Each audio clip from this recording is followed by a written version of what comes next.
కూడా నిర్ణయాలు తీసుకుంటారు. కర్నూలు జిల్లాలోని ఈగల ఐజీ ఆర్కే రవికృష్ణ దత్తత గ్రామమైన కపట్రాలలో వైభవంగా సంక్రాంతి సంబరాలు జరిగాయి. కబడ్డీ, ఖోఖో, షటిల్, క్రికెట్, ముగ్గుల పోటీల్లో పెద్ద ఎత్తున గ్రామ ప్రజలు పాల్గొన్నారు. అనంతరం విజేతలకు ఆర్కే రవికృష్ణ బహుమతులు అందజేశారు. యువకులు డ్రగ్స్ కు దూరంగా ఉండాలని సూచించారు. ఈ కార్యక్రమంలో గ్రామ సర్పంచ్, దేవనకొండ సిఐ తదితరులు పాల్గొన్నారు.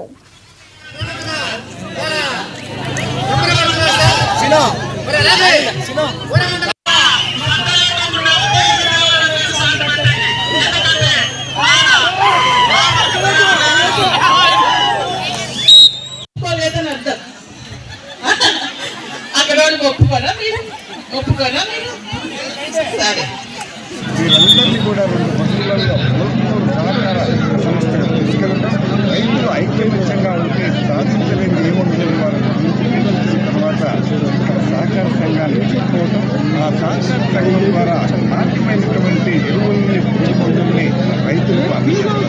అదే కాకుండా రవికృష్ణ గారి సలహా మేరకు గ్రామంలో మంచినీరు లేదన్నట్టు ఈ గ్రామంలో మినరల్ వాటర్ ప్లాంట్ ఇవ్వటం, అదేవిధంగా పిల్లల్ని విద్యార్థులను ప్రోత్సహించేందుకు వారికి వివిధ రకాలైనటువంటి క్రీడలు, డిబేటింగ్ కాంపిటీషన్లు, వ్యాసరచన పోటీలు పెట్టడం, గెలిచిన వారికి బహుమతులు ఇవ్వడమే కాకుండా వ్యవసాయంలో ఖర్చు ఏ విధంగా తగ్గించుకోవచ్చు, ఆదాయాన్ని ఏ విధంగా పెంచుకోవచ్చు అనేటువంటి దాని మీద కోరమండల్ ఇంటర్నేషనల్ వారు గత 10 సంవత్సరాల నుంచి ఇక్కడ ఉన్నటువంటి అక్బర్ అనేటువంటి అగ్రికల్చర్ ఆఫీసర్ సహకారంతో ప్రతి రైతు కూడా వారికి కావాల్సినటువంటి సూచనలు ఇవ్వడం అనేటువంటిది జరిగింది.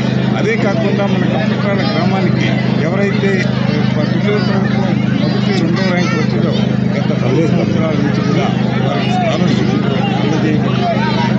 మన గ్రామీణ మహిళ భవానీ గారికి ప్రధానమంత్రి డ్రోన్ దీదీ స్కీమ్ కింద కోరమండల్ ఇంటర్నేషనల్ వారు డ్రోన్లు కూడా ఇక్కడ ఉచితంగా ఇవ్వటం, వారికి కావాల్సినటువంటి డ్రోన్ నడిపేటువంటి కావాల్సినటువంటి శిక్షణ ఇచ్చి ఆ సర్టిఫికేట్ కూడా అందజేయడం.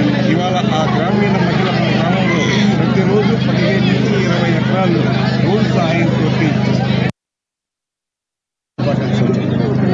ఈరోజు ఈ గ్రామంలోని వైభవంగా కప్పట్రాల సుమారుగా 10 సంవత్సరాల క్రితం 2015లోని గ్రామాల్లో ఈ 10 సంవత్సరాల్లో ఎన్నో రకాల కార్యక్రమాలు చేపట్టాం. అదేవిధంగా గ్రామస్తులైన మౌలిక మార్పు ద్వారా ఎంతో అభివృద్ధి సాధించడం జరిగింది.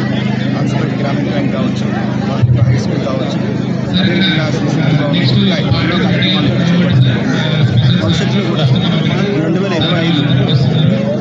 2025 సంవత్సరాన్ని కప్పట్రాల మహిళల సంవత్సరంగా చేయాలని ఒక ధ్యేయంతో పనిచేస్తున్నాం. ఇక్కడ సెల్ఫ్ హెల్ప్ గ్రూప్స్ అన్నీ కూడా మరింత బలోపేతం చేయాలని, దానికి పూర్తి సహకారం తీసుకోవడం కోసం ప్రయత్నాలు మొదలుపెట్టాం. అదేవిధంగా ఈ కార్యక్రమంలో పాల్గొన్న చాలా వాళ్ళకి